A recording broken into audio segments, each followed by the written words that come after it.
This video walks you through creating a new SkyCommand dealer account. Click the Register button to begin. Click the Dealer Sign-up page link. Begin filling in the required fields, starting with your full name and email address. If you have an existing SkyCommand user email address, this can be entered.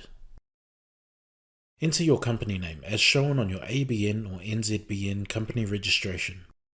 Add a support email address and phone number that your customers can reach you on. A customer support page will be added to the app. Enter a contact name, invoice email address, and postal address for your company.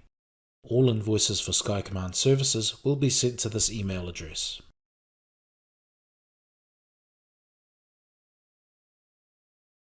Check this box to manually enter your street address if the autocomplete can't find your location. Set the region your company is based in and your time zone. The selected time zone will be automatically applied to new SkyCommand enrollments, however it can be applied on a site-to-site basis. Finally, set the central station you have a monitoring relationship with.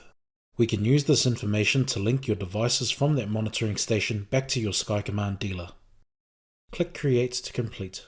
You'll be sent an email with a link to complete your registration online. And that concludes this guide on SkyCommand dealer account registration.